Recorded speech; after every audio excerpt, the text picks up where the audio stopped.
It's Thursday, it's 8 o'clock, and it's the Big Detecting Show. Good evening, Adrian. Evening, Dave. How are you? You well? I'm all right. Yeah, bit warm sorry. In the studio. Bit warm in the studio tonight, isn't it?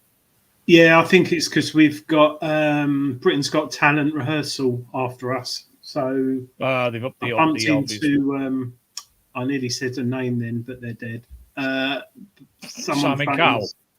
No, I nearly said. Oh, no, he died years ago, didn't he? Yeah.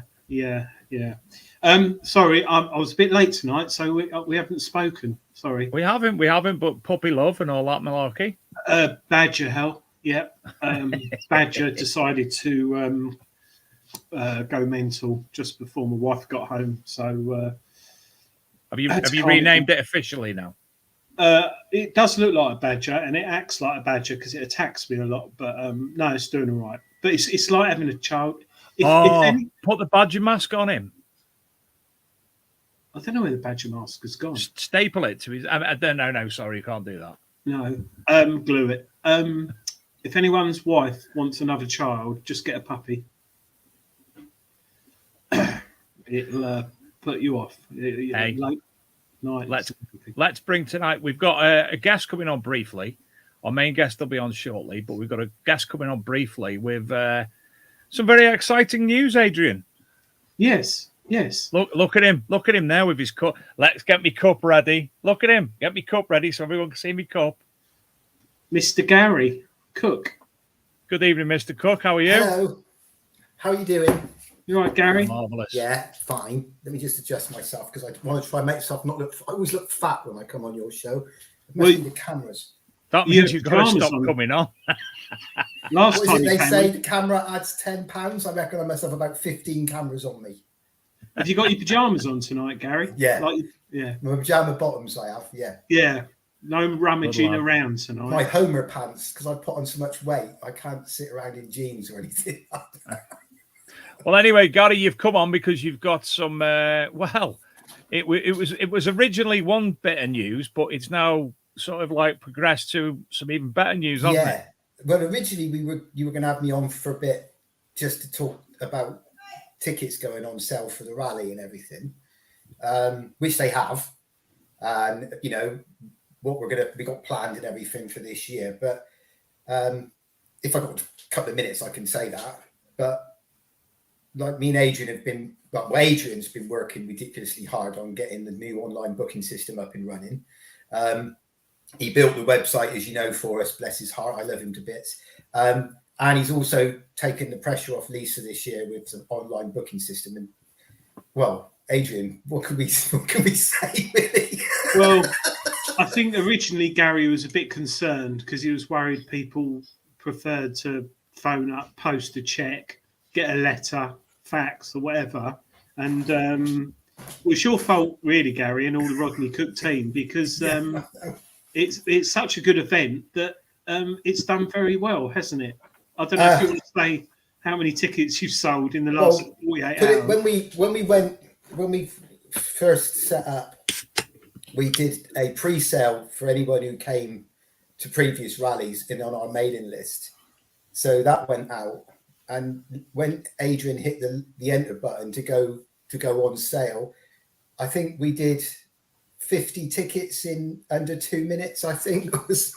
And we've literally went yesterday at 1:00, we went on open sale, and we've sold over 800 weekend tickets in 48 hours.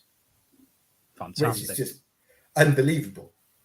It's unbelievable. I can't believe how many tickets we've sold in such a short space of time. And all I can say is what an amazing support all of you lot out there in Detector Land have shown for the rally. And it's grown, like I've said to you many times, guys. It's grown so much over the last few years. And I think this was the icing on the cake. I couldn't have believed, even Adrian was just every couple of minutes, he was sending me a screenshot going with like, oh my God. Yeah, fortunately, there were a few technical glitches, like a couple of options people selected, but touch wood, the software worked. And I think Rob Random's put, he's shocked the booking system worked with no issues. Shocking.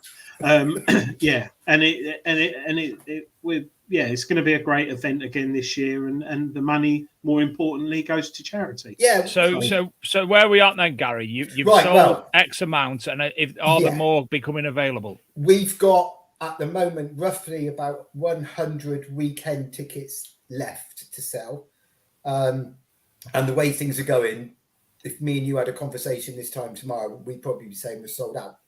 They're just going ridiculous. So there's just around about 100 of weekender tickets available. There's plenty of one-day tickets available. You can still get a ticket for the Saturday or the Sunday. There's quite a few of those left. But as I say, if you want to come to the weekend, I really would. And this isn't the salesman's talk now. This is, I would really get going, get on the system and place an order, because they're going to go. Remind us what date it is, Gary. And it's am I right Friday. in saying it's the Marlborough area? Yeah. We're back on the. I'm quite happily. We're back on the same estate as we were last year. We've had a fantastic estate owner who has allowed us. Well, he actually invited us to come back, and I was a little bit worried when he first said it, because I thought, well, will people want to go back on the same fields? But then he pulled out something out of his hat with 500 acres of land that we never went on last year. So he said, I've actually got 500 acres of land on the estate that you can use, as well as the last year's field. So I thought, well, anyone who came last year knew that it was a fantastic event, and there's some great finds made. So just the opportunity to go back there with the extra land was something I couldn't really turn down. And I sort of spoke on behalf of all the guys and girls who attend the rally, and thought, well, if I was a detectorist and I was given an opportunity to go back to that estate with some fresh land that we hadn't used before, given what had come up off the last time, you'd be mad not to do it, really. And I think, that might have had a part to play in the fact why we've been so busy on the bookings. Can I request a Vodafone mast be put up in the valley, please? Yeah, right. Gary, just one quick question. Is there going to be showers? Yes. Right. And is that part of the ticket, or do people... The shower block will be back, and it's all part of the ticket. When you've paid your 60 quid, that includes the booking fee, it includes your camping, it includes the shower block, it includes all the entertainment. We're going to hopefully have a comedian on the Friday night this year. I'll be there. Yeah. Not me. So we'll have. I won't put you all through my quiz again, like I did last year. Is the shower water recycled? And if so, can I go before Rob Random? You can go before if you want, mate. Cheers. Yeah, no, it comes from a proper water source, so you'll be all right. So the ticket includes all of that, all the entertainment, and the one thing we are doing again this year, it's very, very popular, but we're going to do it a little bit more regimented this year, is we're bringing back the gators, and we're bringing back the beater box with the seats in it, and we will have designated bus stops all around the site. So basically, we'll have a gator route as opposed to a bus route, and on each stop will be a map, and it was obviously you are here, and it will show on the map all the way around the estate where the bus stops are. Adrian's going to design a QR code for people who can read the QR code. Aren't you, Aid? I did mention it, but I'll do that. Yeah. So you scan on your phone, and it puts your location on Google Maps. Because some people, Gary, were drinking at the rally. I didn't have anything, so I had no problems. I got no voicemails at all off anybody. What we'll do is get yourself one of those mini Wi-Fi blocks that we use. You go to Curry's and they're $49.99, and they give you a hotspot Wi-Fi, and they're fantastic. We ran all our phones off of them in the marquee, and we ran the payment card machine, and everything was running off it. And they worked absolutely fantastic. But so we're gonna have the bus stops so that people can go onto the fields. Sorry, Gary, I've got the makeup lady saying our guest is nearly ready to come on. Sorry, not chasing you, but it's all right. They're just gone to the toilet. So that's all right. Yeah. So you'll get a bus stop, so you can have trips to and back from the field, and they'll be running. So gators will be going in designated stops, not random. So people can stop at a stop, and then hopefully the way it will work is one will be going around every 10-15 minutes. So you're taking you to and from the fields. And it can take you to different parts of the estate as well. So if you want to go to field 10, just get on the bus stop and then just go around the route until you get to field. Well, listen, Gary, it's magnificent news. I know you've already raised a magnificent total, which I would suggest would make the last total look quite insignificant in comparison at the end of the weekend and the end of the events. So tell us finally where anybody who does want to come and who hasn't got a ticket yet, where they can get that from. Yeah, all they got to do is go to the Rodney Cook website, which is www.rodneycookmemorial.co.uk, and on the homepage will actually be a great big button, or click the button. It says "Book your tickets here," and it will directly take you to the booking system, and then you just choose whether you want to come to the one-day event or the weekend event. And as I said earlier on, if you want a weekender ticket, you really do need to get your in gear, because they are literally going to be gone I pretty much guarantee that by Saturday they will probably be sold out of weekender tickets. And we got Go Great there lineup. quick, one and all. Get them sorted. Can I Right, just Gary. say a quick certainly. thank you to Spinks Auctioneers and to Michael, the finder of the very rare Henry III gold coin, because Spinks did I'm not really too sure what they call it, but it was they were selling the rights to something to do with the coin, and it raised £15,000. And Michael decided that his half of that he wanted to go to the Rodney Cook to give to cancer charity. So Brilliant. I just want to say a huge thank you, because between him and Spinks, that's £7,500 they've donated to us to go to the cancer charities, and what an amazing gesture. So yeah. Excellent. Right. Thanks, Gary. Our guest is just about to come on. Yes, Perfect. Gary, I'll thank let you guys get thank you on for everything, and I will speak to you in the next day or two when I tomorrow. actually sit down for 5 minutes. You take And care, I'll young man. Speak to you later, and I'll speak to you tomorrow, mate. Take care, everyone. Regards to Lisa. Good night. Thanks for all your support again, guys and girls. It's Anytime, fantastic. pal. Love you all. Bye. He loves us, apparently. I wonder if he means that, like, loves us or loves us. He said guys and girls. He didn't say gender neutral, which 0.7% of the Rodney Cook visitors are. I can tell you. Hey. I've got the stats here. Moving on.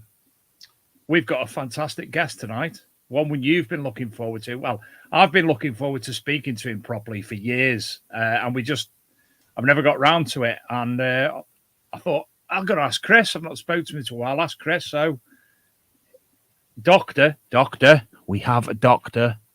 Christopher. In the house. He's very young and very good looking. Good evening, Christopher Monk. How are you? I'm not too bad, thanks. Nice to see you both. Hi, And yourself. Was the introduction all right? And not bad. Is the money in the post? It doesn't. I don't get those introductions very often, so that's pretty cool. That. Well, welcome to the Big Detecting Show. Obviously, me and you have been in communication for a number of years now. Yes. I know some of your background, obviously. Okay. So, would you like to introduce yourself for the viewers, if you would? Right. Okay. You want me to tell everybody what I do? Who you are, what you do? You don't want my family background and anything like that. If you want, you can give us your size. bank codes, anything you want. Right. Basically, in terms of what I do with medieval stuff, I work for myself. I used to teach at the University of Manchester. I was quite late into all of that higher education stuff. I was in my mid-30s when I started, and then I just kept on being this perpetual student, and eventually ended up doing a PhD.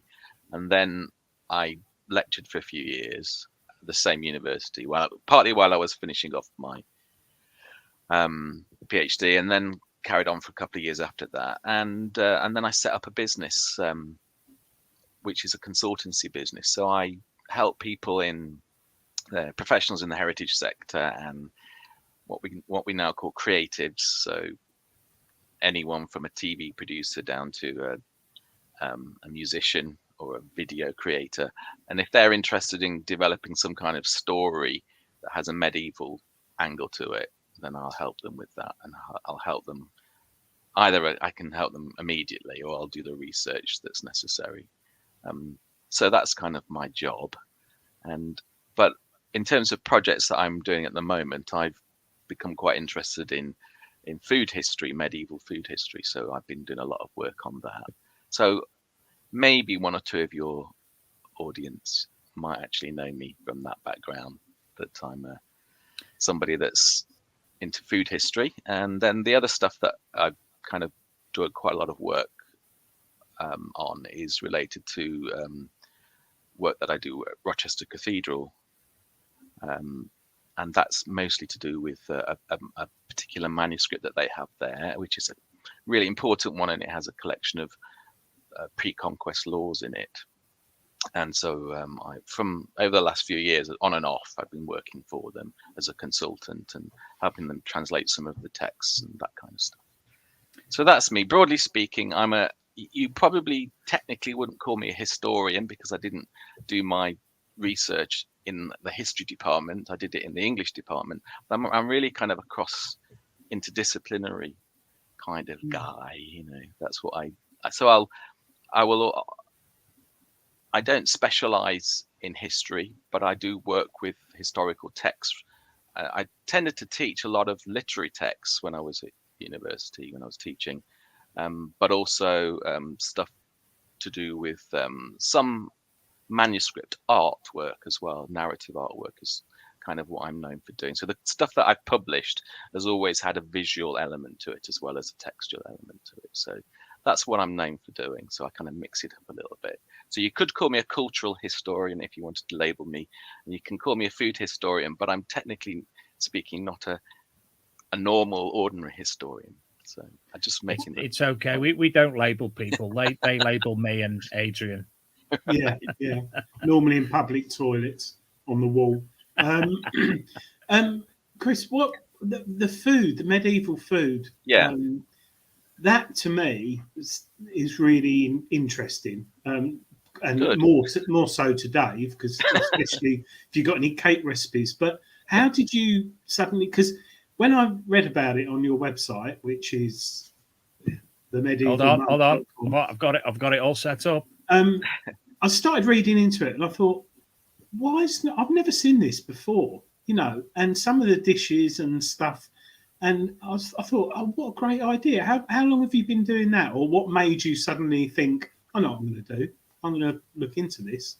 Actually, it was about 3 years ago. I wasn't keeping too well. And so I was just sort of flicking through, I'm using a book analogy. I was looking through, website articles, looking for things that might just be easy to look at and read and nothing too deep and heavy. And I was looking at Manchester University's website because of my own link, and I was looking at their John Rylands Library special collections, and I came across this particular book that they have from Richard II's period. So they've got a book that dates to about 1390. It's a little book, and they'd had it digitized, and it's full of recipes that were produced by Richard II's master cooks.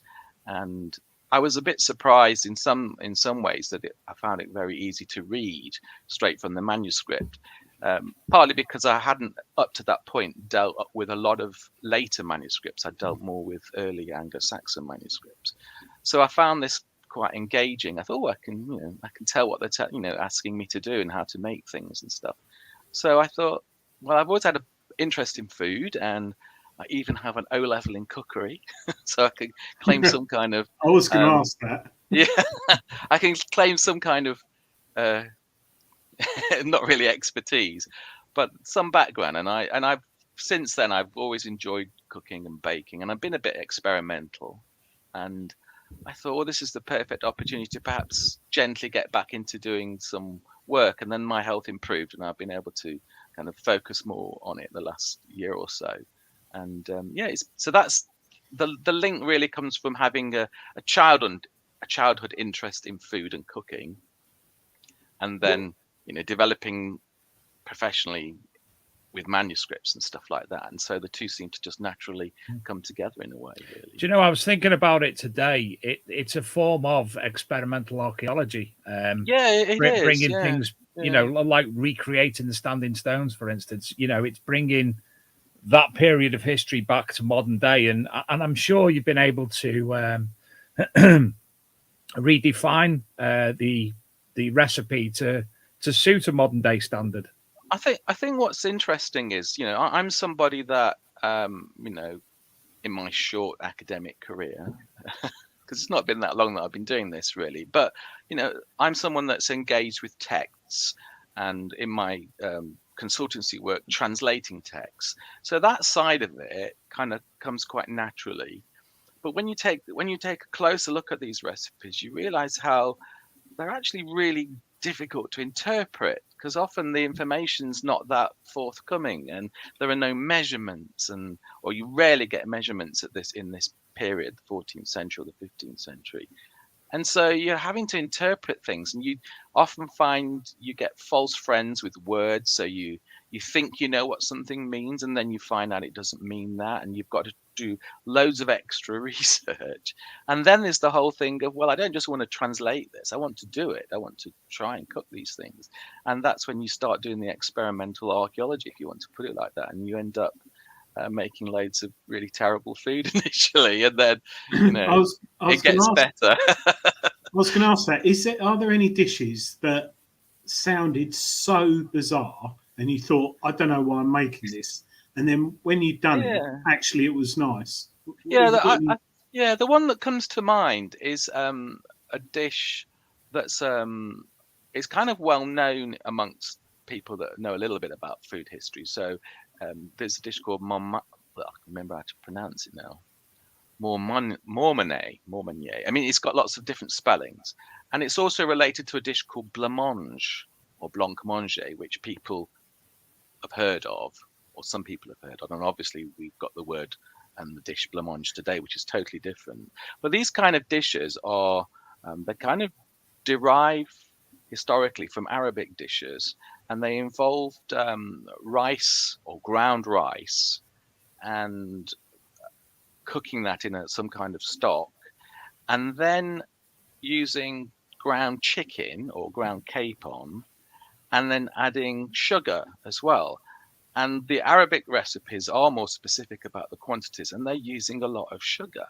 So you think ground rice, poultry flesh, and sugar is going to be revolting. Oh.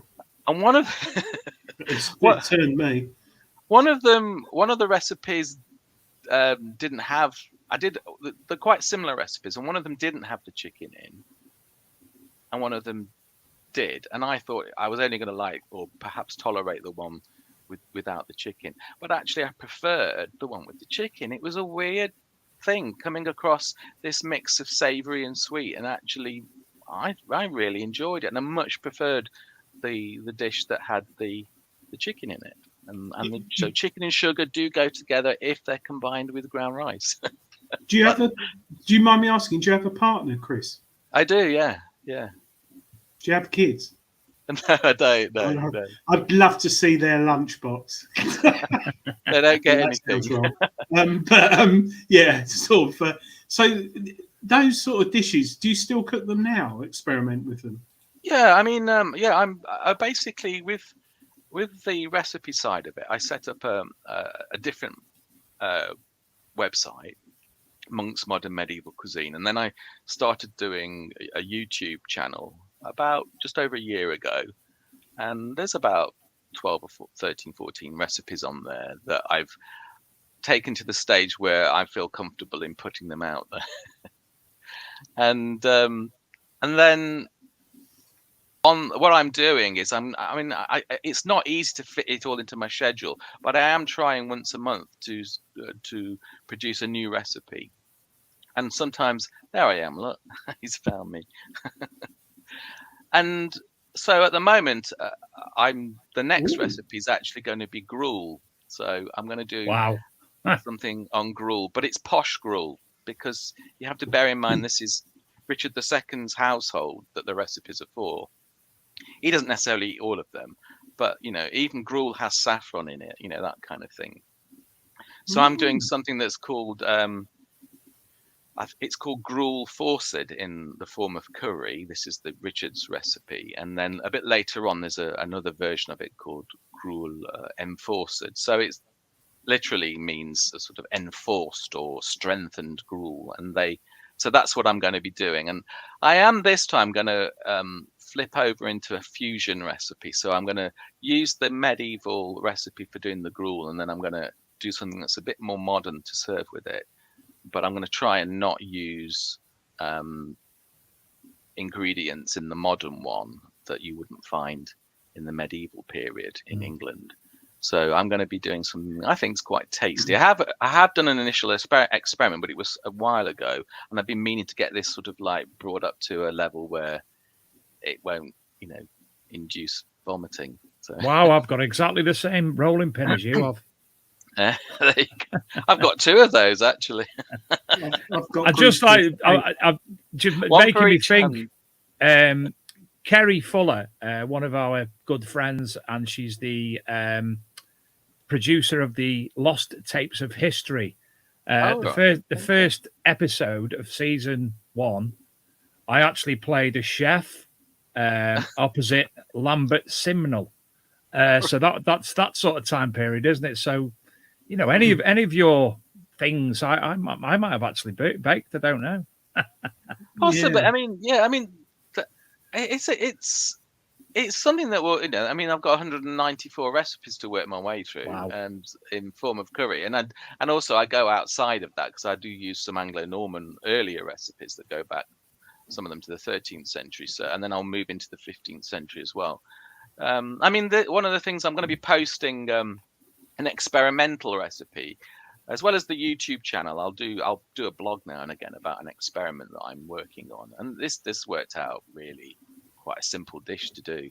So I think tomorrow, hopefully, it'll be up, and it's something nice and sweet that you can have with your coffee. I know that coffee is not medieval, but you know, and it's basically a toffee, really, a slice of honey and sugar based toffee, and it's very hard. It's a bit like peanut brittle, but it's got pine nuts in instead of peanuts. So that'll be appearing tomorrow, and there'll be a recipe on there. And it is, I think, quite easy to do as long as you're not scared about burning yourself when you're boiling up the sugar and the honey. One of our viewers, he's just asked a question which is quite fitting. Keith Ellis, did medieval people make Christmas cake? And if so, was it similar? No, they didn't make Christmas cake. They didn't really make cakes back then. They hadn't developed the techniques that we now use, like when you're making your Victoria sandwich. They kind of sometimes had, they did have sweet things, and they did make something that's quite like mince pies today. So go on. Just run me through a normal sort of breakfast, lunch, and dinner. Well, did they have breakfast, lunch, and dinner? Well, if you were really, I mean, if we stick, say, to the 14th century, if you were of the upper echelons, right, and nobility and maybe royalty, you may have had breakfast. If you were working in the fields, you know, you may have had breakfast, but you wouldn't have had it straight away because you may have been, you know, up and about doing your work, and then a few hours into your work, you might have some bread, or maybe if you're feeling, you know, if you've got some cheese as well. And the reason we know that, there's a record of somebody that was in a bad accident where his job was digging a big hole, and he was sitting in the bottom of the hole eating his breakfast, and it caved in on him. So there are records like that you can establish that people did have breakfast, but generally breakfast was it kind of had connotations of I don't know,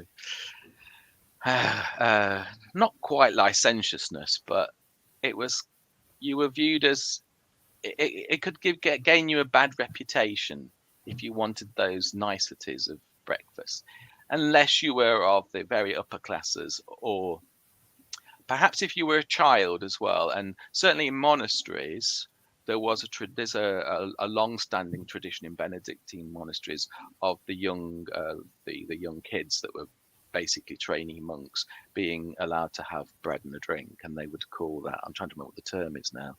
I did a post, actually. There's a YouTube post. You can look at it. It's about In Search of Medieval Breakfast or something like that. Is that what my mum used to give me when I was a kid, and they called it pobs or pods or like that? Well, I don't know. They called it bread in milk or something.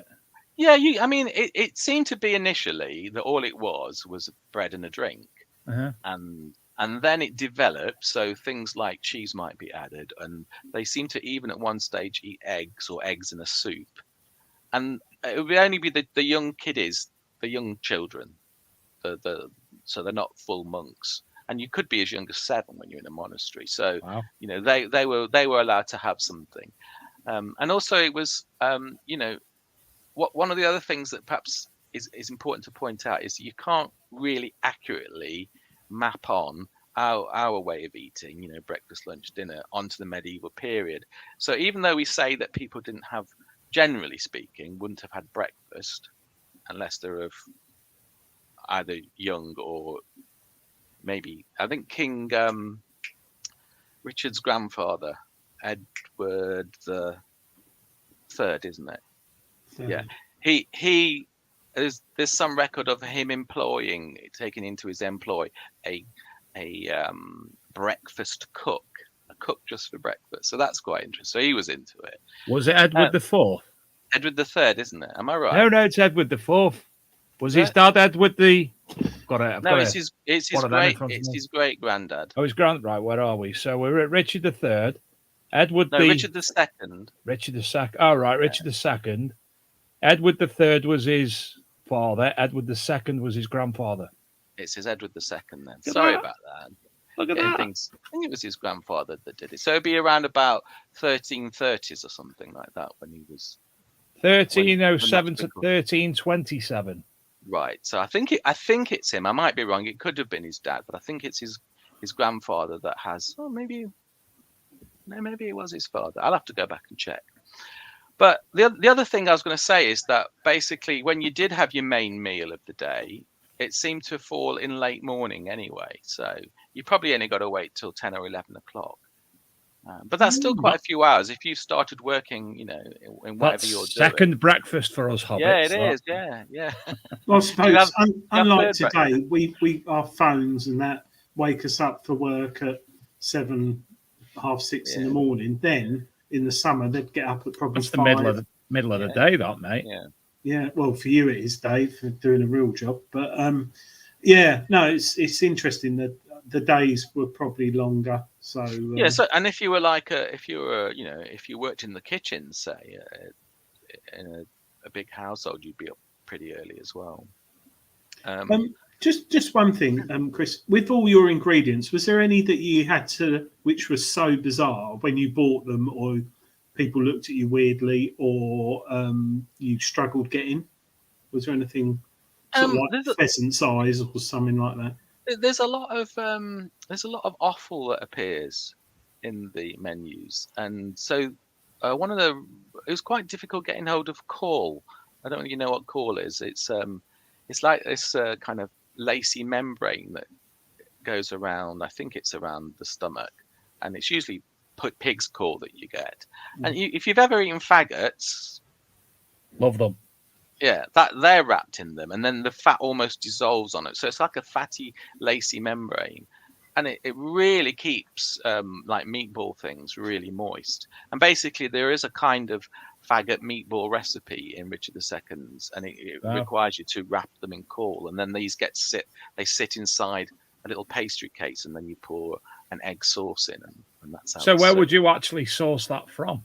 I have to source these things online. I don't have I haven't located a local butcher that would regularly sell that, but there are, basically I've ended up finding some really, really good quality stuff as well. It tends to be often linked to organic or free range farming that you'll find these things. And so it does mean you're off, because the delivery charge is usually quite high, and you don't want to just spend more on your delivery charge than on your whatever you're buying, so you end up having to buy quite a lot to cover that, and it does cost quite a bit really doing this sort of cooking in a way. But I think that's the most. I'm trying to think if there's anything weirder than that. I suppose the other thing there's a weird one here. Fleming says sow's udder is a difficult product to find and cook. Sow's udder, yeah. I think I've never seen that. We eat stuff like that all the time. When you were in Manchester, you must have had stuff like that all the time. Up north, we eat all things. I'm in Manchester now. It's like. Oh, you mean whereabouts in Manchester? What area? It's in North Manchester, so I'm near Radcliffe. So that's Radcliffe Bury way that way, sort of just on the edges of Radcliffe, going out towards Bolton or to the border with Bolton. So know it well. I'm in Congleton, not far south. Right. All right. Okay. Right. Yeah. You're in Cheshire, are you? Yes, I'm one of the Cheshire set. Oh, right.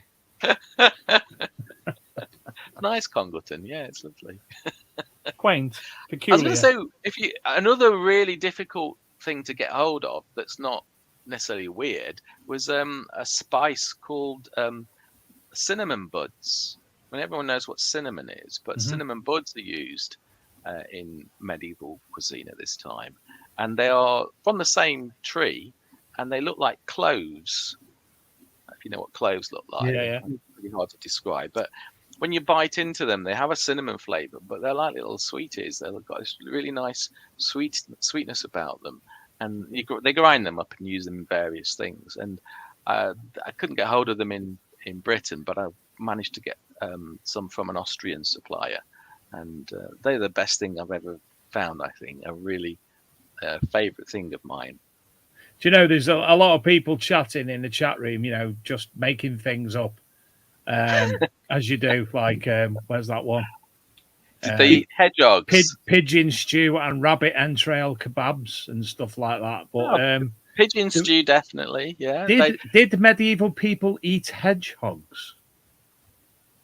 I've not seen a recipe for real hedgehogs. There is a recipe that has hedgehog in the name, but it's actually one of these sort of like fake dishes where they made the dish sort of resemble a hedgehog.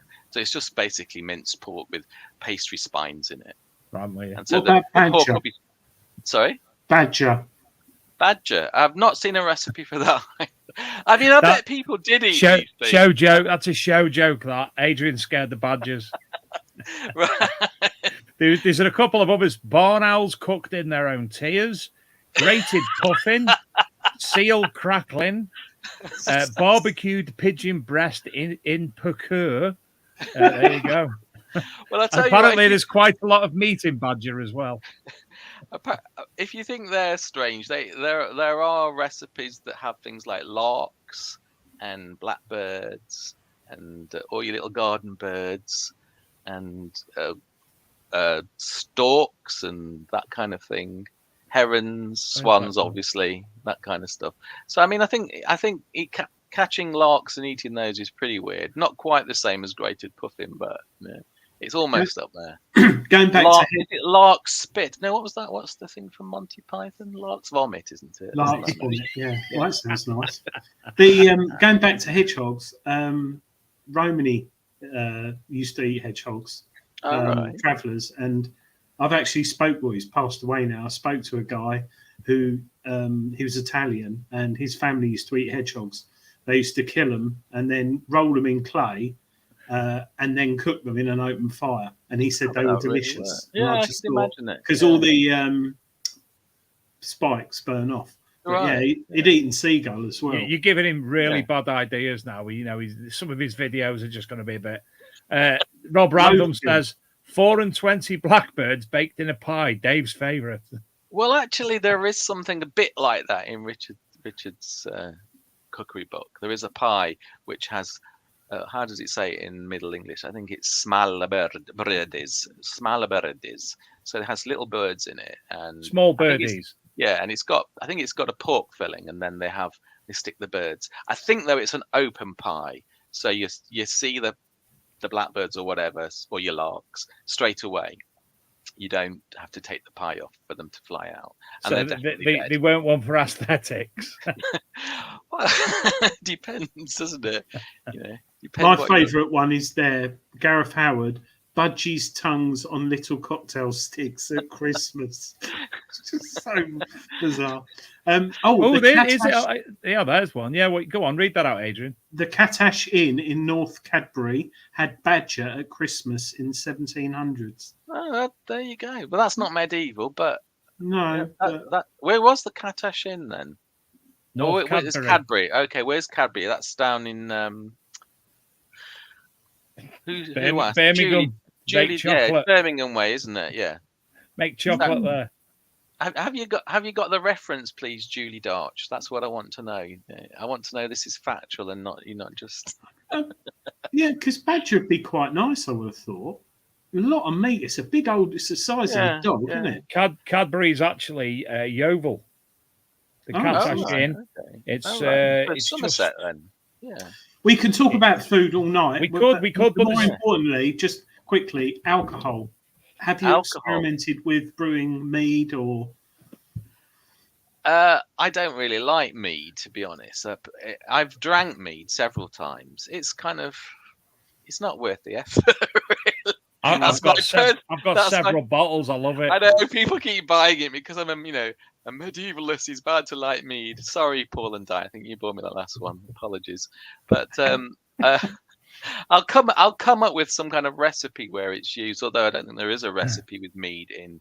I'll have to go back a bit and dig out something. Joe, Christmas time, Christopher, I was drinking sparkling mead, and it was absolutely. It was obviously less fermented, and it had the fizz in it, and it was so smooth. It was absolutely gorgeous. It's not that I think it's really disgusting. I suppose the problem is the first time I tried it was quite a few years ago at a medieval conference, and it was kind of served at room temperature, and it needed to be a bit cooler, I think. Good question. I like honey. So. Well, okay. Live stream investigator. Did they eat insects or use them as ingredients? A lot of countries do abroad. That's interesting. That's the most sensible thing Rob's ever said. Yeah. Ever. Well done, Rob. That's a good question. Proud actually. of you. Nothing springs to mind immediately in this context of the cookery collections I've seen. I wouldn't be surprised if they appear in medical recipes, in some form or other. In fact, they must do. They must do. In fact, so probably if I were to look at some Anglo-Saxon medical recipes, they're the sort of oldest ones we have from England. So you can go back to the 9th, 10th century, and they may well have some insects used in some way, but you haven't got like ants being sprinkled on top of your, your roast swan or whatever. The nearest thing you really get is saying that, of course, they eat a lot of honey, which is a product of insects. But I don't know. I can't think of anything, but I wouldn't categorically rule it out. When was swan legal? When was it not legal to eat swan? I think there was an official law. I think it doesn't come out till, I can't remember which century it is, but it is the medieval period. I think it might be 15th century. But even before then, it was still something that traditionally belonged to either royalty or to nobility. So you wouldn't be, there were restrictions on hunting anyway, really, that, the king could do what he wanted in terms of hunting. Whereas normal people were not allowed to do it, they'd be poaching. But I can't remember exactly. There are a number of swan recipes. The thing is with swan, basically, it was roasted. And so they'd roast it in front of a spit. It'd be on a spit and it'd be roasted in front of the fire. And then they'd serve it with a sauce. And they used to serve a sauce called Chaundon, which was made of the innards and blood of the swan. So it's like a black sauce. He's really squeamish, isn't he? No, I'm not. Adrian, can I just point something out? Right. All the fanar stuff me and you do constantly, all the time, every week. And he's just beat us by miles. I know. Juices, moist, everything was in there. Yeah. Spit roast, it's all in there. Yeah. I've always we're nothing now, are we? We should be. No. We may as well go. Leave him to it. He's just destroyed us. I'd be interested in the chat who's eaten swan, because I know a couple of people have eaten it, and one of them is a gamekeeper where it was caught in power lines and it was electrocuted and break a man's arm. Sorry. Break a man's arm, swan. Yeah, they can. Remember that as a kid. When you're a kid, get away from it; it'll break your arm. Break your arm, yeah. Adrian Mole books. Yeah. Listen, we've spoke for most of the show now about cookery, but obviously, Christopher, there's so many other wide and varied things that you're part of. One of the things that I piqued my interest, going back a little bit, there was a period of time that you were actually writing medieval fiction as well. Was that? I'm sure you were printing something like medieval monk period of time for. Well, I suppose I suppose some of the blog posts that I wrote on Medieval Monk could definitely be described as fiction. Yeah, that's what I mean. I was reading kind it of, as fiction. Yeah, I took on the persona of an 11th century monk, sort of turn of the 10th, 11th century, and would write about stuff. So I'd be bringing in factual stuff, but I'd be trying to put it across in a humorous way. That kind of side of that blog has unfortunately kind of almost disappeared, which is a bit of a shame because I'd like to get back into it in some ways. And one of the things I used to enjoy doing was writing really bad art history from this medieval monk's perspective. So he'd be going through the Harley Psalter, which is fantastic for images for sort of everyday life, and I'd just be making comments about it, which were a bit silly, really. But in it, I would weave in, some stuff about the Psalms or whatever. So I suppose that is a kind of fiction. And I did actually write a couple of audio plays where I performed all the parts, which were a bit saucy, in slightly saucy, I guess. And that was about there was a cowherd called Beowulf, and there was a milkmaid as well. Adrian, he's destroying us. We've got nothing. We've gone.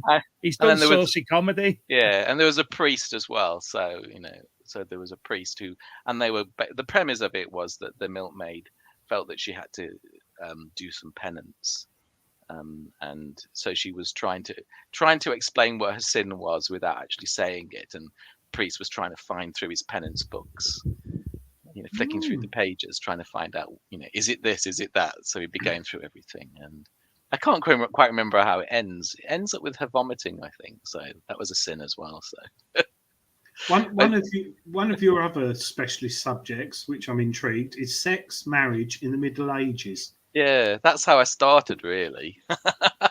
I started with sex, and that's what I was known for in the kind of Dr. Sex. Yeah, in the academic community, because my PhD was about sex in the Anglo-Saxon period. Oh, really? Yeah. So was it? They did have sex. Yeah. Was it different, or was it deemed as? I'm kind of. Not. I don't think so. Not really. No. I think there's some surprising details that sneak into different texts throughout the period, not just in English texts, but in European texts. So you've got, for example, probably the most outrageous thing is that there's some guy refers or alludes to dildos being used by nuns between themselves. So there is a mention of that. I mean, the word is... Where was this? I think this is... I forgot his name. Got any pictures? I think this was Heinkmar of Reims, I think, that wrote about it, if I've said his name correctly. And he talks about machines, is the word he uses in Latin, that they're using machines in an unnatural way. So he's heard, it's been reported to him, and there's probably some truth to it, because what was expected when confession was always important to an extent, but it developed more and more as the centuries went by. But we're talking about, I think, the 9th century at that time. So you'd be expected to fairly regularly go and see your priest and confess your sins, and he would, I suppose to put it bluntly, would try and winkle out of you what you'd been up to. And there's in the penitential texts that I dealt with were English ones, so the ones that were written in Old English, and one or two that were written in Latin, but they were from England, and a large proportion of them related to sexual sins. There wasn't just those; there's the obvious ones, murder and that kind of stuff. So my PhD was in part about looking at what these texts said about these particular sins, and trying to tease out the detail about attitudes. So you're obviously getting the church's attitude towards it, but you're also at the same time finding out, well, what were people doing that they had to confess, that kind of thing. And imagine me and you having to go to confession, Adrian. I go every day. Was there Bestiality. Yeah, there's in terms of like secular law, so look, kingly laws, it's not mentioned, and neither is homosexuality mentioned. So there's no laws against homosexuality mentioned. There are laws about adultery and also about rape or taking hold of a nun and taking her off, carting her off, and having. I mean, it might mean rape, or it might mean she's actually agreed to it, but the words are sometimes difficult to fully understand. But in the kind of religious laws, that's where you get much more detail about sex, and that's why I was looking at them. And so you got a whole range of types of sin, from fornication, basic fornication between an unmarried couple, right through to bestiality and different types of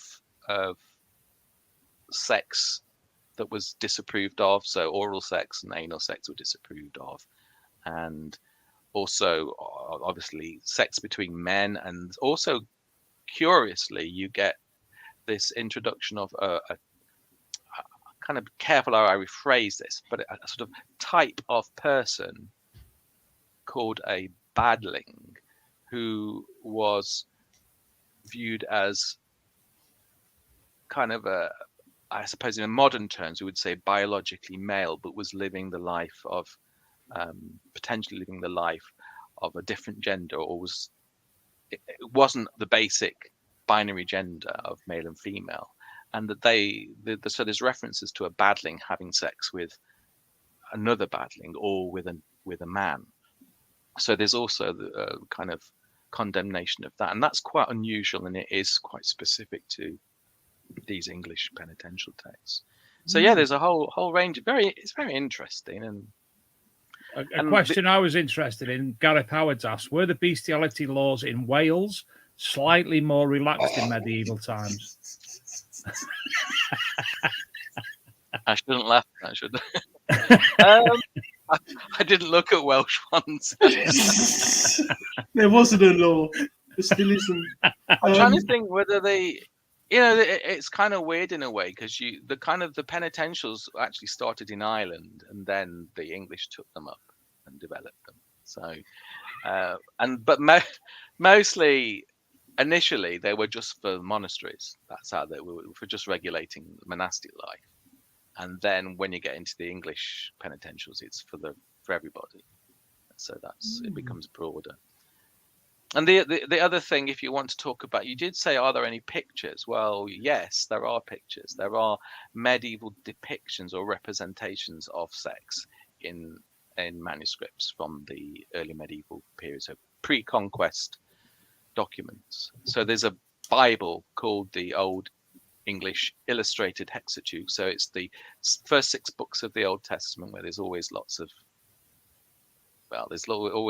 sin going on there, including sort of sexual crimes and sins. So that gets translated into Old English, but it's illustrated. So it's like looking at a comic book in a sense. It looks quite like a modern day comic. And there are certain scenes from the Old Testament, like to do with Sarah, Abraham, and Sarah's.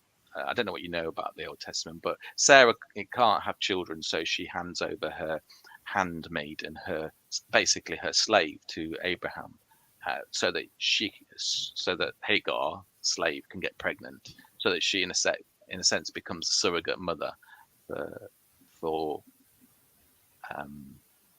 Abraham and Sarah. And this is actually represented in this Hexateuch book. And so it's actually the image that got me interested in doing it as a PhD, because it's really, on one level, quite moving, because you see on the left hand side you've got Sarah in her bed chamber. You've got the curtains hanging down, and on the right hand side in another bed you've got Abraham and Hagar tightly wrapped up in this sort of blanket thing, with their eyes open if you look very closely, and Sarah is actually peeking from behind the curtains to having a look at what's happening. Oh, hello. Hello, he's lovely. Oh, isn't he beautiful? Do you know, I was whistling him last week, and apparently my dog was going absolutely ballistic. Oh, he's a collie, is he? Is it Border Collie, Welsh Border Collie, yeah. Oh, he's So, gorgeous. Welsh. Well, Metal Detecting Laura made a comment, Laura Wells, about what you just said regarding Sarah, Right. Hagar, etc. Very much a case of what we now watch on TV. Yeah. A Handmaiden's Tale.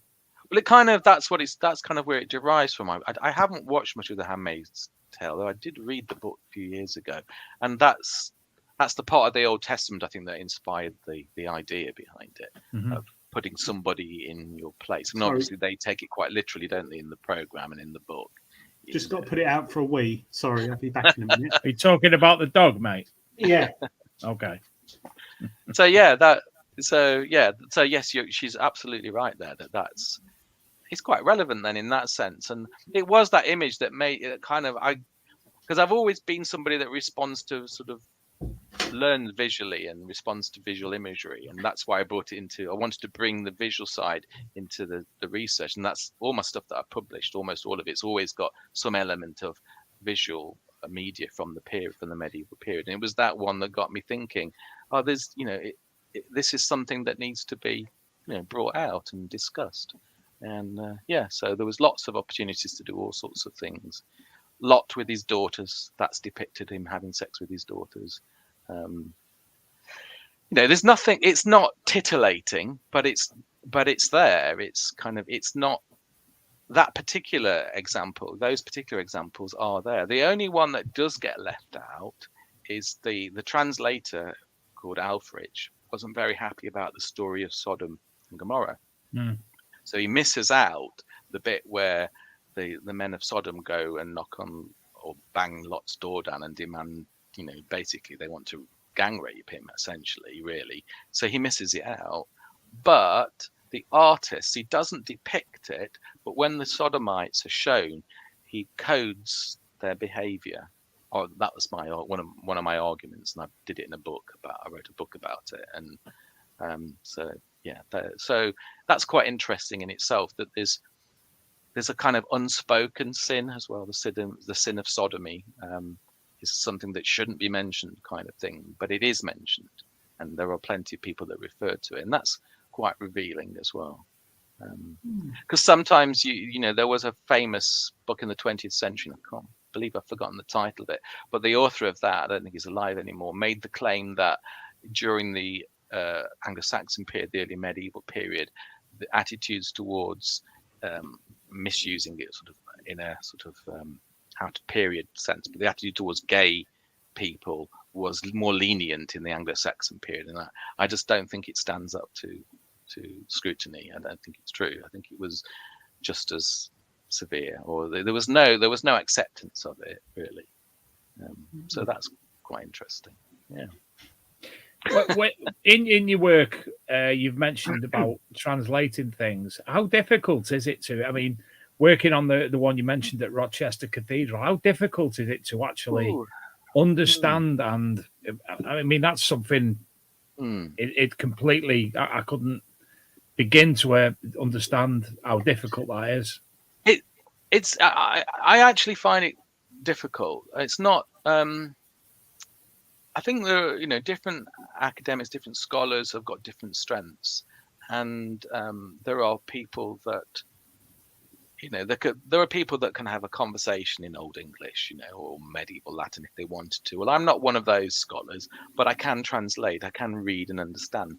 But I get out of practice. So if I've not done something for 2 or 3 years, which I haven't done any translating of that particular book, and I'm going to be doing some this year, it'll take me a few days to get back into it again, to get back into the swing of it.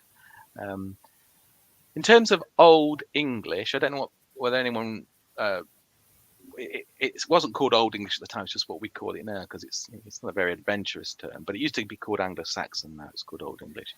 We still have quite a lot of the vocabulary in modern English. Okay, the spellings have shifted, but we still have some of those words. So if you had somebody reading out nice and steadily some Old English, depends what they're reading out, you would perhaps hear certain words that you'd recognize. Like you might hear the word father, mother, that kind of thing, God or good, depending on whether you mean good or God, it was spelt the same. so you'd be able to identify that. But what's so difficult about it from a modern English perspective is that the language back then it didn't depend on word order the way modern English does today. So in modern English, we have to say the cat sat on the mat. We can't switch mat and cat around because it would be the mat sat on the cat. But in Old English, you could do it because the endings on the words, on the nouns, would indicate whether it was a subject or an object of the sentence. So we call that an inflectional language. So they have inflections or endings so that it helps you grammatically. So technically, especially in poetry, you can mess the order of the words around a little bit more. I mean, you still have languages today that are highly inflectional.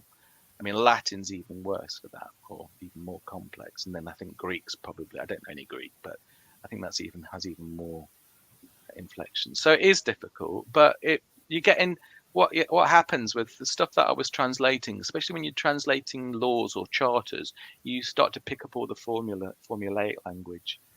And a lot of charters that kings, they start off with very, very, very, very flowery Latin sometimes. Some of Ethelred the Unready's charters, I translated a couple of those, and the Latin was really hard work, but you get used to it, and then you get to the sort of more formulaic parts of the charter, and they're quite fun. It's quite fun being able to read it from a manuscript. Once you get your eye in on the script and the way the letters are almost uniformly reproduced.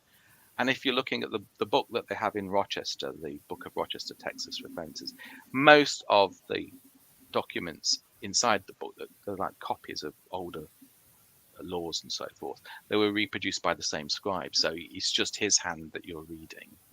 And yeah, he's got quite a nice even hand that you can follow and get used to. So you can actually, I think, even if you're not an expert, you can teach yourself to read the script, recognize the letters. And if somebody explains how you pronounce those, you can start reading it first, and then you can start understanding it better once you can read it. But yeah, you do need to know what you're doing in terms of grammar and stuff. You can't just,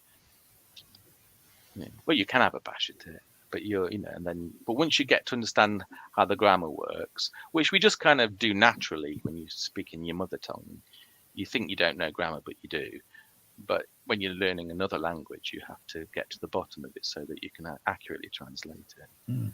I think one of the fun things I've found about language is when I've worked with, last year I finished working with Clive Nolan, who's a prog rock musician, neo-prog rock, I think you'd probably call it. And he has a classical background, classical training as a composer.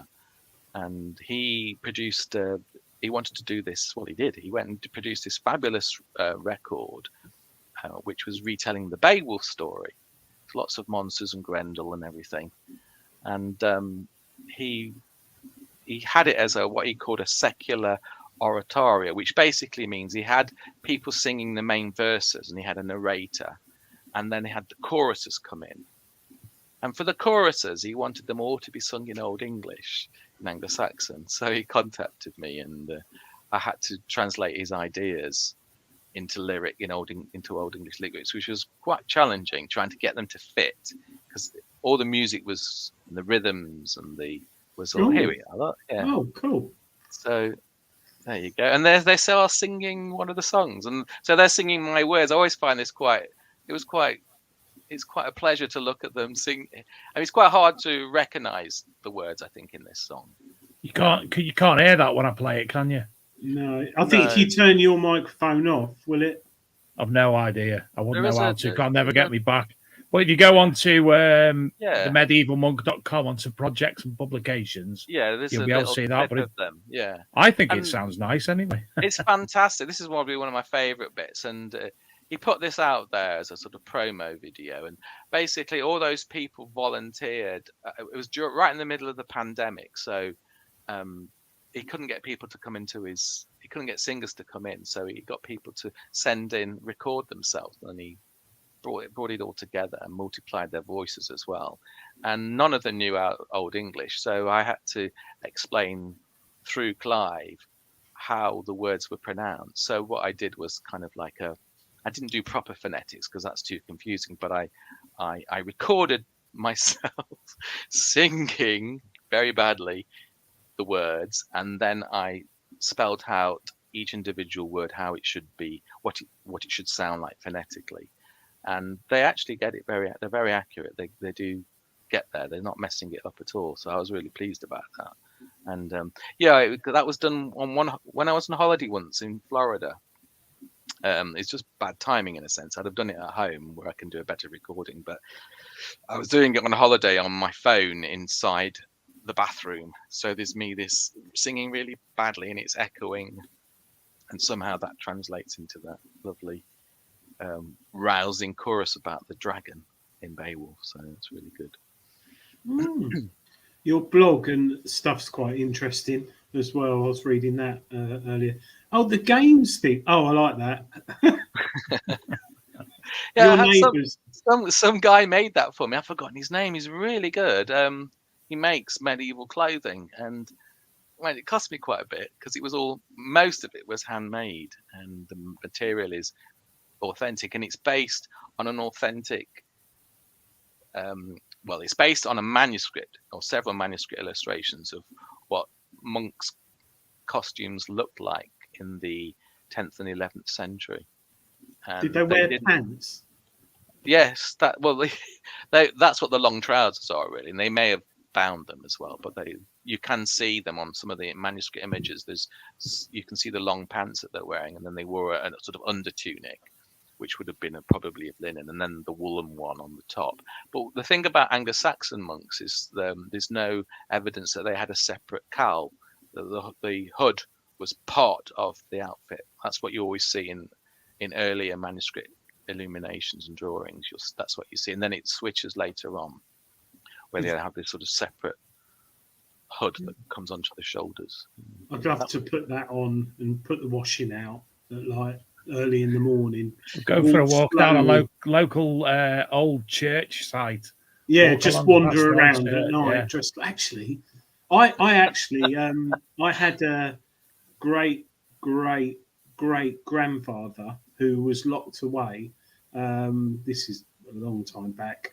It's in the family. There's some notes, family history. My brother was telling me, and when he was 15, he had a job working in a bakery, right. And he used to work early in the morning and stuff. And his first wage packet, he bought some material and covered himself in it near Epping Forest and jumped out at people at night, scaring them. And I don't know where I get my tomfoolery from, but he was charged, and we've got the print of what it was done. He was fined like a week's wages or something. But yeah, I just love that story because was there going back to sort of sex in the Middle Ages? What was sort of how was it? Did you have to consummate the marriage then? Yeah, you'd have to. Yeah, that's quite an interesting question, because the reason I say that is there's a law in one of the penitentials where a woman can divorce her husband if the marriage is not consummated. If he can't perform, then she's allowed to get rid of him and marry again. It's quite interesting that, yeah. You're not, in a sense, you're not really married in the eyes of religion if you don't consummate the marriage. And there's also a very weird provision and tradition within the church at this time where people could mutually agree to separate and go into monastic institutions, the husband and the wife, and so in essence they'd be ending their marriage because they probably never see each other again either. So yeah, it's kind of. Yeah. I did play a part in Kerry Fuller's Lost Tapes of History as a sex instructor, and I wasn't bringing that question up. Where the part was actually written directly for you, by the way. Got to have been. Yeah, there's a lot of double entendres in it. Right. But I did mention about consummating the marriage in there. Yeah. So, yeah. No, it's Yeah, interesting. definitely, yeah, they did. I mean, also, I think it's quite interesting. I can't quite remember the ages now, but there's some, because it's a while ago since I did all this now. It's probably, more than 10 years ago, and I haven't got a great memory. But there are some ages of when that suggest when you are free to marry. They're not actually as young as you think. 15 comes to mind in one context, and that might have been referring to girls. It might have been a bit older for boys.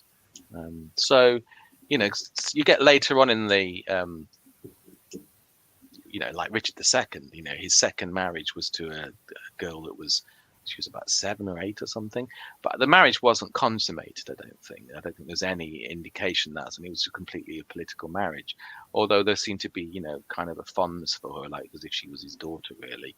I don't know what would have happened had he, when she become of age, as it were, whether they would have consummated it. I suppose they would have done, but that wasn't really something that really happened, I don't think, in the early medieval period.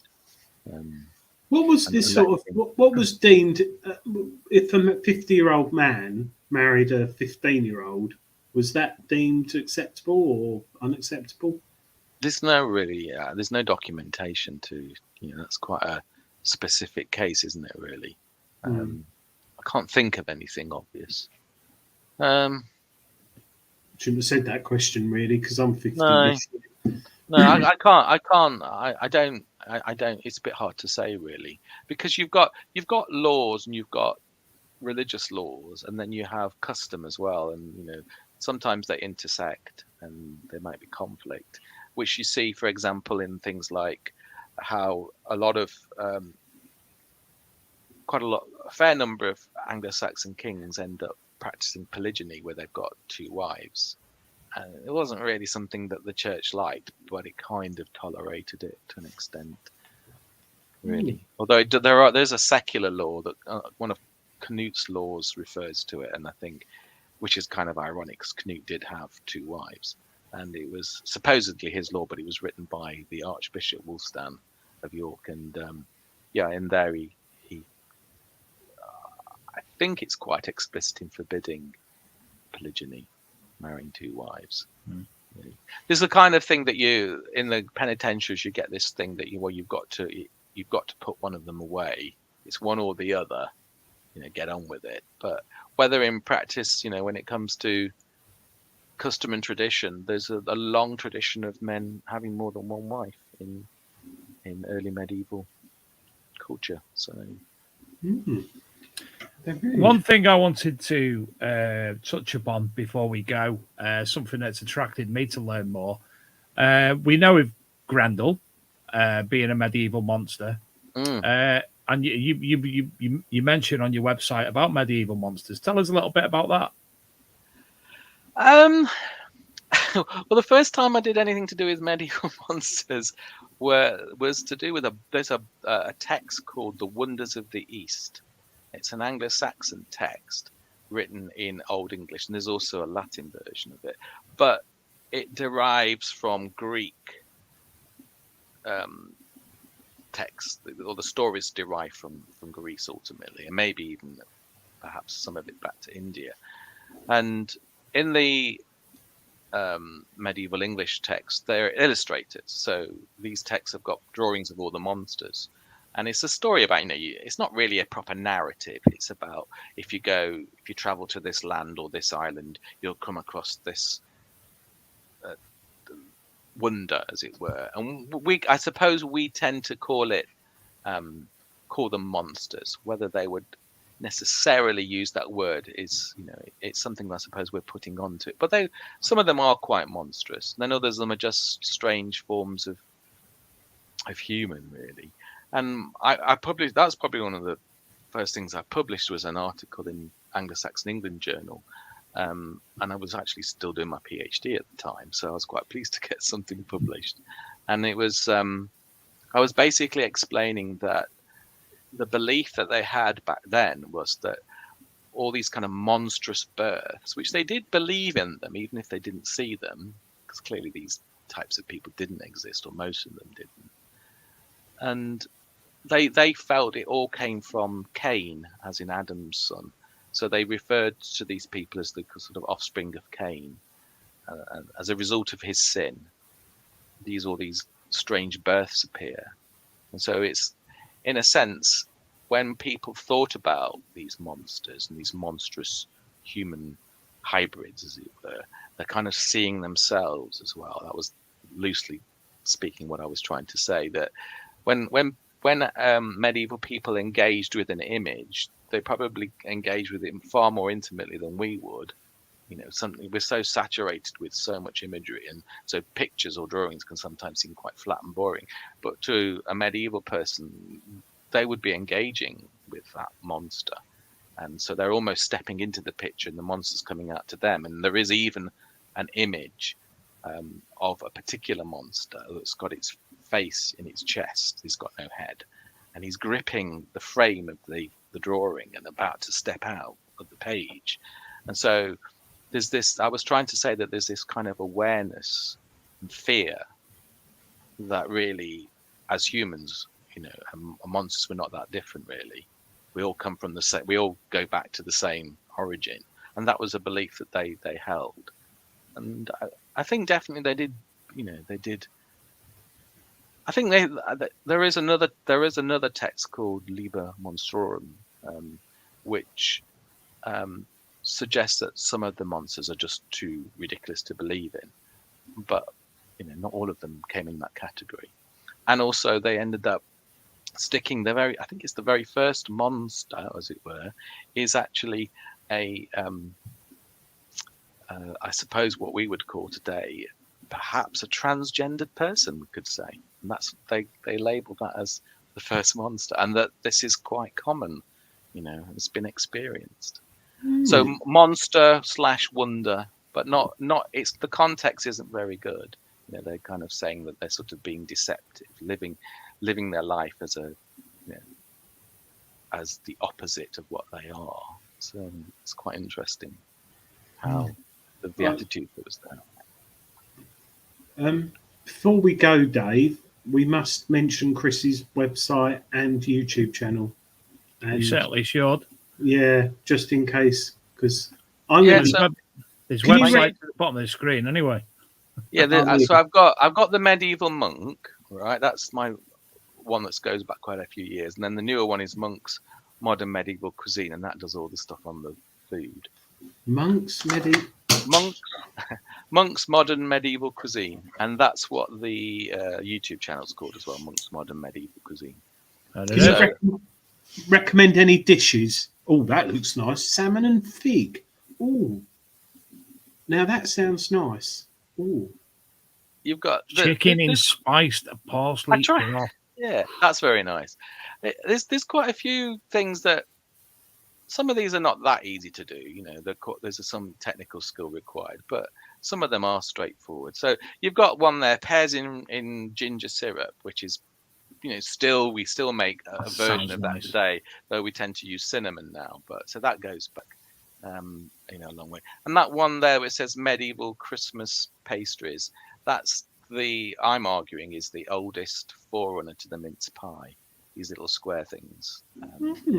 So they're definitely worth. And a lot of them gluten-free. Well, I have to do them gluten-free because I'm gluten intolerant. So I initially started telling people how to make the pastry, how the medievals would have made it.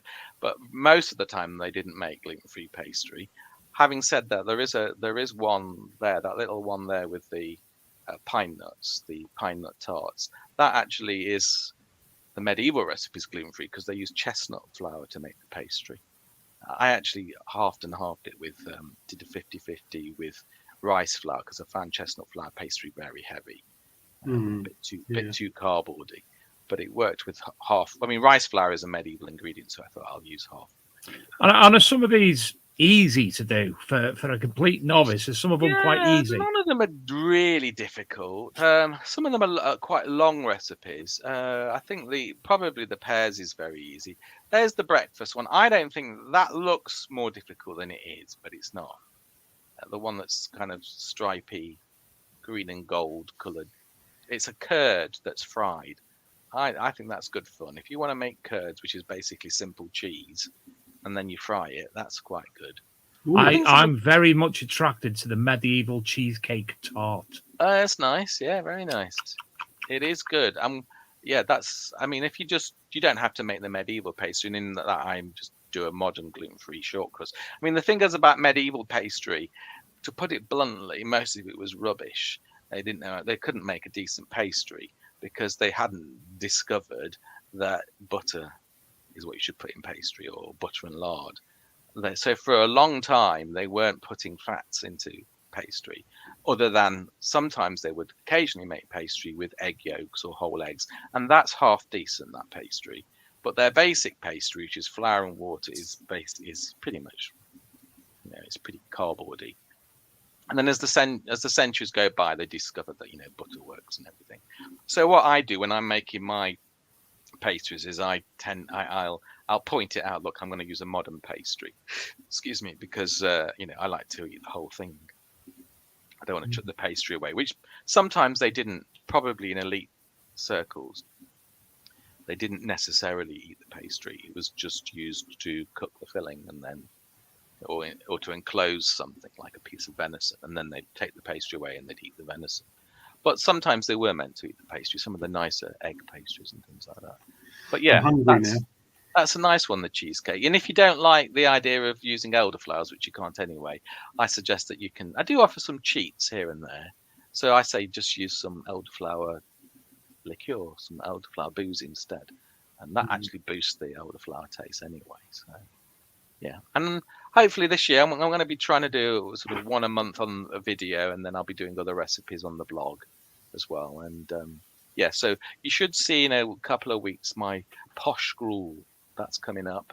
And as I say, I'm going to be posting a blog about it's called Pan Ragoon, which I explain. I put forward an idea of what it actually means, because nobody seems to know what ragoon means, and I think I've discovered its meaning. And yeah, so it sounds like it's pan meaning bread, sort of the French Anglo-Norman word, and ragoon means something specific, I think, and that's this lovely toffee brittle with pine nuts in, and that's, I think, is really easy to make, because as long as it perhaps helps to have a sugar thermometer, but you don't need one, because the medieval recipe tells you how to test when the sugar and honey is ready, so that you know when to add the pine nuts, and then you roll it out, or you pad it out on a table and you cut it into slices. You should write a book, cookery. I'm going to. Hopefully. You should make a BBC 3 TV series. Well, that's right. Yeah, tell everybody about it. That's what I'd really would like to do. The series I would like to make is me challenging established chefs to make something medieval, and maybe to give it a modern twist, but they're not allowed to use modern. They're not allowed to use things like potatoes or tomatoes that weren't around, but they can give it a twist. Yeah, I just like to see what they can come up with. So they can have I'll give them the recipe and the translation. I can give them a few tips, but then I'd like to see what they come up with. So I was thinking it'd be like the great medieval British Bake Off. Yeah, that's it. Yeah. So I might just showing that. Yeah, if I can get around to it, I might try and do a couple of those. I've got a couple of chefs that have agreed to do it. That they're professionally trained, but it's about whether we can get it filmed and how good it looks. Not easy, is it? I'll hook you up with someone. Do. I certainly will. If you're watching, Cashy, Ian Cash. Cash TV Productions, and he's in Wigan, so it's not far. There you go. And there's that other company, Dave, who Even Load Films. Yeah. Yes. Even Load. I'm writing that down. Is that as in EVEN? Yeah, LODE. They mentioned me and Dave. They're trying to do a movie on our show, and they keep contacting us, but we don't want to go to Hollywood, do we, Dave? Not again. No, especially like with COVID and that. So they've offered us like millions, but I've just invited you to their Facebook page. Okay. I'll be honest. I'm not that bothered about being in front of the camera. I don't mind doing the voiceover. I get quite stressed whenever there's a script to follow, and I do script the videos. How do you think we feel every week with this show? It's so scripted. It's we have so much trouble, don't we, Adrian? I mean, I've just got the producer in my ear. He's telling me not to slate us, the show. But yeah, I mean, we got all the team behind us, all the technicians and everything. So yeah, cameraman. I bet you find it the same. The moment that you have to say something in a particular way and it's scripted, you forget it, even though you practice it, you know what it is, and it's all right. I'm getting worse at that. I've got a list there of things to mention tonight, and I've not mentioned any of them. The way me and Dave do it, and like I've said to people before, is we just imagine we're down the pub with some friends. Yeah, it works like that, and I quite like that aspect of it. That's quite, if you're sort of just speaking off the cuff, or you've got the ideas there, but you're just trying to rob. But when it comes to so what I'm trying to do with my videos is make them less and less where there's scripted bits and employ the voiceover more, because I like doing voiceover, and I've done a bit of voiceover. Well, I've done a fair bit of voiceover work in my heritage work, so that's something I enjoy doing. But yeah. Well, listen, Christopher, it's been absolutely fascinating to speak to you tonight. As I said at the start of the show, I've learned a hell of a lot. Adrian will be Googling the sexy images later, and I'll be cooking. Old English illustrated hexateuch. There you go for the sex images. What's it called? Because I can colour them in. I've got felt tips galore. What's it called? Old English illustrated hexateuch. So that's HEXATEUCH. Hexateuch. It just means the first six books of the Bible. It's on the British Library website. They've got it. It's all fully digitized. He's already got it download now. You can flick the pages, and you can try. You can look for anything. I mean, that's the sort of thing I want to leave in my search history at work. And my boss comes along and he looks at it. He says, "What's hexateuch?" Oh, yeah. And then print a couple off on the printer at work and just leave them there. No, it weren't me. Yeah, excuse me. I'm going to look that up. No, thanks very much, Chris. It's been an absolute pleasure. And if you're willing, we'd love to have you back in a future episode of the show. Yeah, I'll have to do some kind of food experiment or something. Or probably I probably won't be able to show myself cooking things, but I could always eat some things in front of you, couldn't I? Say, Adrian, why don't we take on his challenge? He gives us a recipe. We film it. Absolutely. Trying to make something. Yeah. I'll do that, 100%. I'll send you the one where you sew a cockerel up to a pig. How about that one? That's hybrid. Pork scratchings I quite like. Right, I'll give you something easy and see what it looks like. And yeah, I'm okay. That'd be quite good. I'll send actually. you the recipe and some guidelines. Yeah, it can Fantastic. be dead simple if you want something really with just a little simple stew or a soup, or you can do something sweet if you want to have a go. We'll leave it entirely to you. I'm sure you've sussed us out a little bit this evening. Yeah, he doesn't like anything with offal in, does he? And nothing with caul or that. No, swan's blood. No swan's blood. Oh God. I'll see whether the local butchers started doing larks, and I can send you a couple of larks. I could catch them and I'd eat them. I'd eat sparrows and blackbirds. That wouldn't bother me. It's just bony, isn't it? But then I suppose the bones would break and you crunch them. I don't know. Yeah, that doesn't bother me. Or hedgehog. I'd eat hedgehog. Wouldn't eat seagull because they live off kebabs and vomit on a Saturday night. So, but yeah, anything else I would eat. Okay. No, they do Dave, don't they? Sometimes. They live off flake 99s and vomit and kebabs. Sounds like I'm a seagull then. Yeah. I'm going to call you that from now on. Seagull Dave.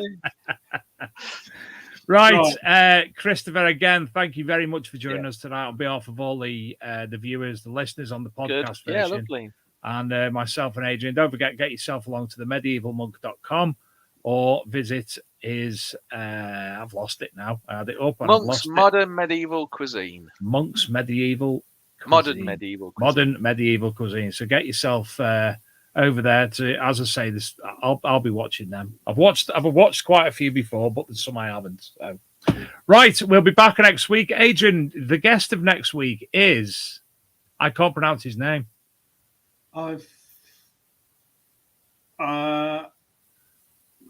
Von something. Ulrich von Liechtenstein. No, it's Isn't the producer telling you? You know, you should be passing on. He's a metal detectorist. It's Alexander von Westenholz. Yes. His YouTube channel is Metal Detecting UK Finds, and he's also got another one which is Holes, Hammers, Sagas. And he's got an XP Deus light. He's had it for about 6 years, and he knows it inside out. And he's got some fantastic finds that he's had from Wales, North Wales. And he's a well-known auctioneer, taxidermist, collector. Yeah. Hey, there's a crossover there, isn't there? Honestly, such an interesting gent, and probably one of the best spoken people I've seen on YouTube ever. Yeah, he's just interesting, and he's very good at filming it, and he's very good at identifying his finds and stuff like that. It's just a nice. It reminds me of watching television, which is like YouTube anyway. But the following week, Christopher, you'll like this. Sick to Death, which is an exhibition in Chester, related to all sort of medieval Roman maladies and such like illnesses. I'll tune in. Like one of these places that you go into in York. It's pretty new in Chester. It's called Sick to Death. Right. So I've got to go to Chester to pay a visit anyway. I'm from Ellesmere Port originally, so I'll have to pay a visit to that. Right, everybody, it's been a brilliant night. Thank you all as ever for joining in, and to Christopher for joining them. To Adrian as ever, and to Luke, who's not able to join us tonight, but I know he'll be listening in the morning. So take care, everyone. Have a great week from us all here at The Big Detecting Show.